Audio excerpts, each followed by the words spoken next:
క్రైస్తవుడిని అడిగినా, అయ్యా ఒకప్పుడు మాకు తినడానికి తిండి ఉండేది కాదయ్యా, ఈరోజు దేవుడు మమ్మల్ని ఆశీర్వదించి అనేక మంది ఆకలి తీర్చేటట్లుగా ఆశీర్వదించాడయ్యా.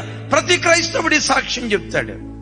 నువ్వు డబ్బులో ఆశీర్వదించబడినట్లుగా, దానికంటే ముఖ్యంగా భక్తిలో నువ్వు ఆశీర్వదించబడిన దానివై ఉండాలి.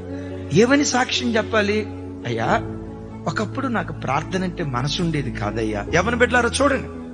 ఒకప్పుడు ప్రార్థన అంటే నాకు మనసు ఉండేది కాదయ్యా. ప్రార్థన చేసుకుందామని మోకరిస్తానా, 1 నిమిషం 2 నిమిషాల్లోనే నా ప్రార్థన అయిపోయేదయ్యా. ఈరోజు ప్రార్థనలో ఎంత ఎదిగానంటే, ప్రార్థన చేద్దామని మోకరిస్తే గంట సేపు చేసిన 2 నిమిషాల క్రితమే మోకరించినట్లు అనిపిస్తుంది అయ్యా. 2 గంటల సేపు ప్రార్థన చేసిన అసలు తృప్తి తీరట్లేదయ్యా. ఒకప్పుడు 2 నిమిషాలు కూడా ప్రార్థన చేయటం రాని నా బ్రతుకులో 2 గంటలు దేవుని దగ్గర గడిపే భాగ్యం దేవుడు నాకు ఇచ్చాడయ్యా అని ఈ మాట నీ నోట ఉండాలి. ఒకప్పుడు నా జీవితం 20,000 అయ్యా. ఈరోజు ప్రభు నమ్ముకొని ప్రభు పాదాలు పెట్టుకున్నాను, 1,00,000 రూపాయల జీతమైంది. ప్రైజ్ గాడ్ అవ్వాలి. ఒకప్పుడు అద్దెంట్లో ఉండేదాన్ని అయ్యా, ఈరోజు దేవుడు తన కృపను బట్టి చక్కటి గృహం ఇచ్చాడయ్యా. అద్దె బాధ నుండి విడుదలిచ్చాడు. మంచిది, ఇవ్వాలి.